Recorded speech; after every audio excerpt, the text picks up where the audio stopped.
Our first chapter is going to be about quality of light. And if I ask you, most of you, about what do you think what quality of light means, probably most of you are going to think if it's good or bad light, right? Now, in photography and in lighting, quality of light, it has to do with how you can see and how light is rendered. And that is thought into terms of soft or hard light. And there's a bunch of things that will come into play in order for you to understand what is a hard light or what is a soft light, or how can you get one, achieve one and another. And to get to that point, we need to use modifiers. And modifiers are things that we put into our lights to change the quality of light. And it has to do with the size of the modifier. And we'll get into that in a minute. But what I want you to understand at the beginning is the quality of light has to do a lot with how hard or how soft the light is. Now, in order for you to understand what soft or hard light means, I want to get you into a little type of questioning, right? So if we had no clouds, blasting midday sun, what type of light do you think that is at that specific moment in time? And it doesn't matter where you are, it's just plain midday, no clouds in the sky, only the sun. And if you haven't figured it by now, that will produce a hard light. And you can tell if it's hard for how the shadows are being rendered. So if you look, whatever, you take a picture of somebody with hard light, you can see how those shadows are like super sharp, and you can see the edge of those shadows. And that is how you can tell if a light is hard or not. Now, if we overcast the day, so we put a lot of clouds in front of the sun, that will change the size of the source, right? And by doing that, the light becomes much, much softer, because the light is going to start hitting all over the surface. It's going to scatter the light, and it's going to start filling shadows all over the place. And you can see it when it's a very overcast day, everything is super dull and there's no contrast. And it's hard for you to really determine where the shadows are or where the light is coming from, because you can't have an obvious direction or an obvious shadow to be able to understand and analyze how it's being lit. So those are the two type of lights that we're going to be working with all this workshop: hard light and soft light. Now, in the next video, I'm going to tell you the different type of modifiers that we can use. There's thousands of a lot of different type of modifiers, but I'm going to tell you about the most common modifiers, and then I'm going to show you how these modifiers will affect our subject. All right, so we're now in this little studio, and this is a small space, to be honest. These are two black B flats that I'm using to create the space where we're going to work during this workshop, during this course. There's a couple of things that we're going to take outside because it's not going to be able for me to explain you here in this small space. But for the majority of the time, we're going to be working here. And the first thing, or the first topic that we're going to touch, is hard light versus soft light. Now, I've already mentioned this something similar, or I mentioned a part of it when in the previous video, or the introduction to what we're going to talk in this chapter. But right now, we're going to do the case study of how this works. Now, again, if you don't know this, the quality of light, which is what we're going to be talking about, it depends on how big the source of light is. Now, if you can have a tangible way of feeling light, there are going to be two objectives. One is a hard light and the other one is a soft light. That's what we're going to be talking about today: soft light and hard light. Now, how can you achieve one or another?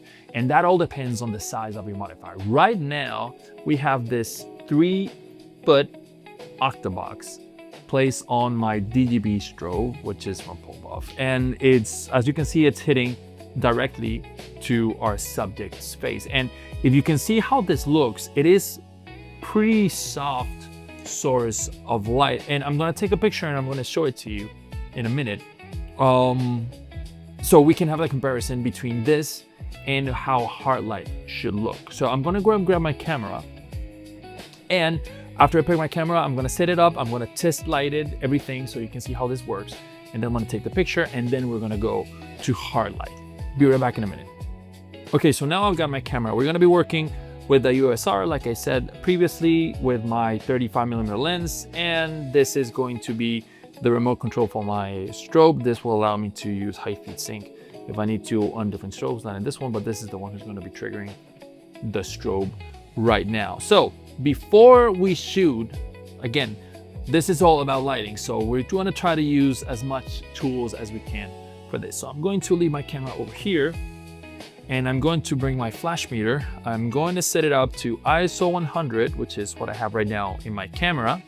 My shutter speed is going to be 1/60th of a second. And remember, every camera has different sync speeds. Mine, what I know that is going to be safe is going to be a 1/60th of a second, ISO 100. So now what I have to do is point my flash meter towards the strobe, press the metering button, and then make a test shot. And according to this reading, my camera should be set up f10. So I'm going to put this back in my pocket. I'm going to grab my camera, and I'm going to set my camera to f10. So I've got it. ISO 100, 1/60th of a second, f10. And I'm going to take the first test shot. I'm sorry if I'm covering the camera, but I'm going to make the first test shot, and this looks like this. If I check on my histogram, everything looks well, everything looks perfect. There's no black saturating or no white saturating. Everything looks great. It looks amazing. So this is how soft light will look like. Now I'm going to change the modifier, and once I do that, I'm going to show you how hard light works. Give me just a minute.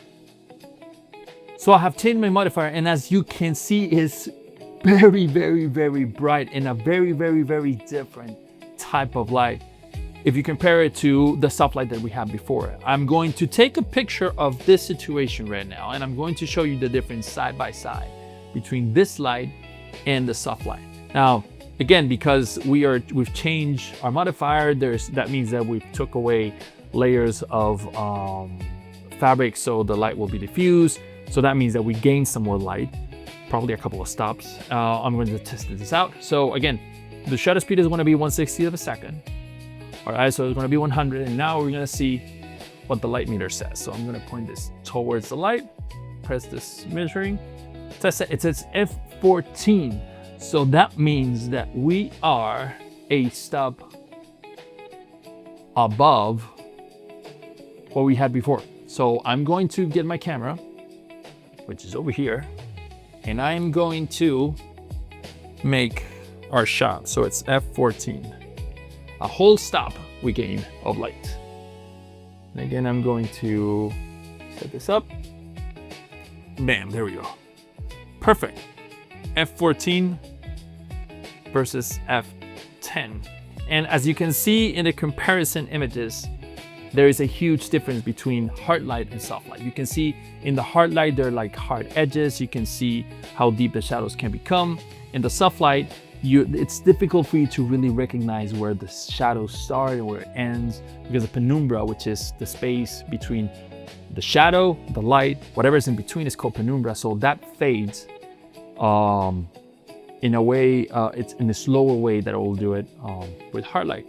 So that way, you can really understand how the size of the modifier will change the quality of light. So remember, we're talking about quality of light, and by quality of light, we mean if it's hard light or soft light. The bigger the modifier, the softer the light, the smaller the modifier, the harder the light. Now, there will be another type of variance that will apply into it, like distance will change the size of the modifier. So that is something you need to take in account when you set your strobe, your modifier, and everything according to what you want to shoot. But for now, this is hard light versus soft light.